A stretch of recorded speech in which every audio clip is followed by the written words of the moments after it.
All right. Matt Lauer accused of sexual harassment. Russell Simmons accused of rape. Both men losing their jobs, and in the case of Simmons, the company he built from scratch.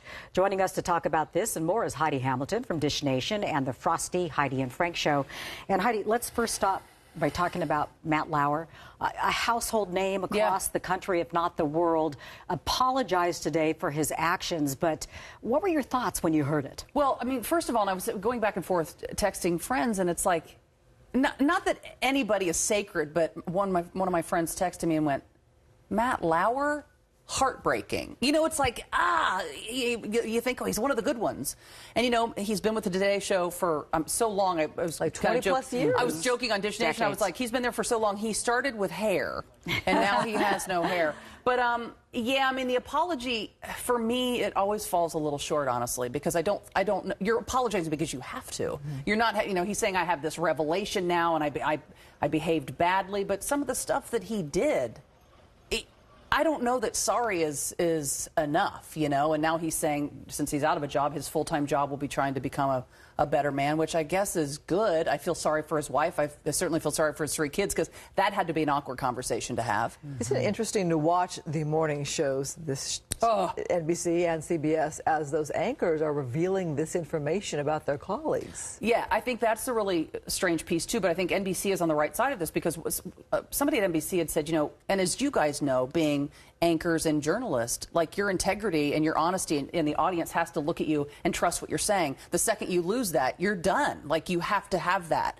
And he lost that. So it's like, it was like when Brian Williams was let go from NBC for being caught in some lies. It's like, you have to have credibility and integrity, and people have to trust you. And once you've lost that, and they knew that with Matt Lauer, so you had to get rid of him. And I do feel bad for the anchors who, he was a friend. You know, right. I think the weird piece is Kathy Lee Gifford coming out and saying that, oh, you know, you just got to forgive and forget, and, you know, everything's fine, and he's a good man. And I don't know if you'd feel that way, Kathy Lee, if it was your daughter that he did this to, if she was a young intern or a young PA who he sexted, or somebody who he sent sex toys to at work. Like, would Kathy Lee Gifford feel this way?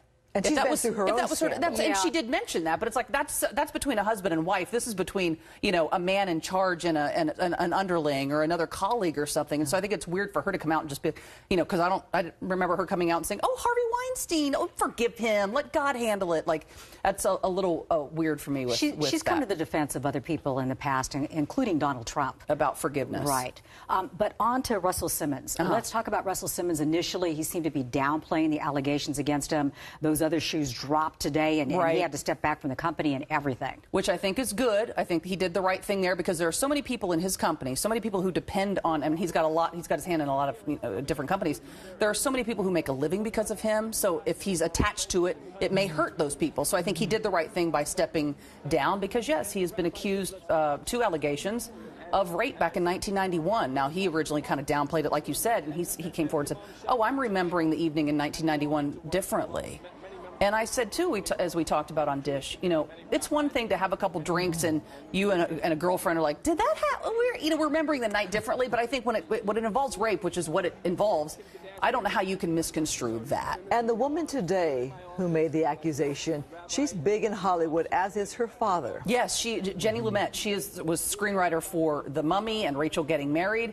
And her father, Sidney, is in the business as well. And she's coming forward and saying, yes, this happened. And Russell Simmons said, you know, what's really interesting is that he has seen Jenny throughout the years, and they've been in the same situation, so he never really thought that there was a problem. And now she's saying, you know, he wasn't necessarily violent with me, but definitely used his size and his power in the business to make her do something against her will. Well, some of the other women have said that they were not comfortable coming forward until they had the cover of large numbers of people. They were afraid of being slut-shamed. And that's exactly, and, you know, we talk about it on the Frosty, Heidi and Frank show, and, you know, even good guys are like, why wait so long? If it was that big a deal, come forward. I can't understand it. I mean, I think it's hard as a man to understand that because it's scary. It's like if I come forward against this particular guy who's a powerhouse, I may lose my job. I'm going to get let go, like you said, slut shaming. So it's like, I'll just stay quiet. It's not until somebody is brave enough to say, this happened to me, and you can go, thank God it happened to me, too. It's the momentum now. People There's power in numbers, and I think we're going to see, unfortunately, nothing even surprises me anymore, which is sad. It's like, who's it going to be tomorrow? All right, let's turn to another topic.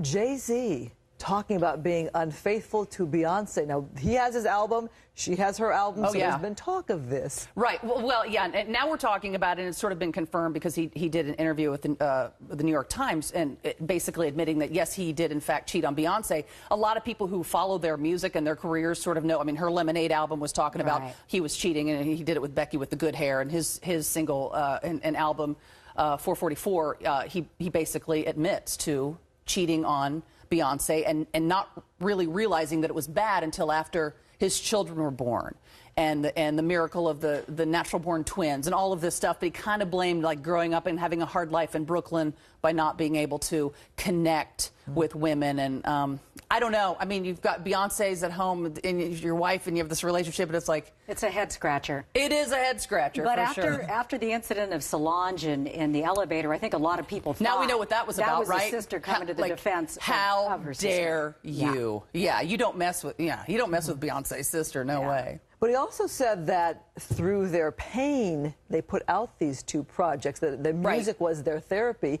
as they stayed together through this. Which I think, and you know what? Listen, if she's going to forget, I'm not the person to say don't forgive him. How dare you? It's like now that they have 3 children together, and maybe they're going to go forward and their relationship will be stronger than it's ever been if you can get through that. And like you said, the albums were therapy that we all got to sit in on. We were in that therapy session, and so if it helped them, then maybe he will be a better man and a better husband because he looked at it, faced it, and now is telling all of us about it. And at the end of the day, I think they're both so beloved that people just kind of move on. They'll be fine. Yeah. People will forgive. Absolutely. Okay. And we'll see him at the Grammys with all his nominations. A ton of nominations, yeah. All right, you can hear Heidi every morning on Frosty, Heidi, and Frank, weekdays from 6 to 10 a.m. on 95.5 KLOS Radio, and you can see her weeknights at 11:30 on Dish Nation. That's right here on Fox 11.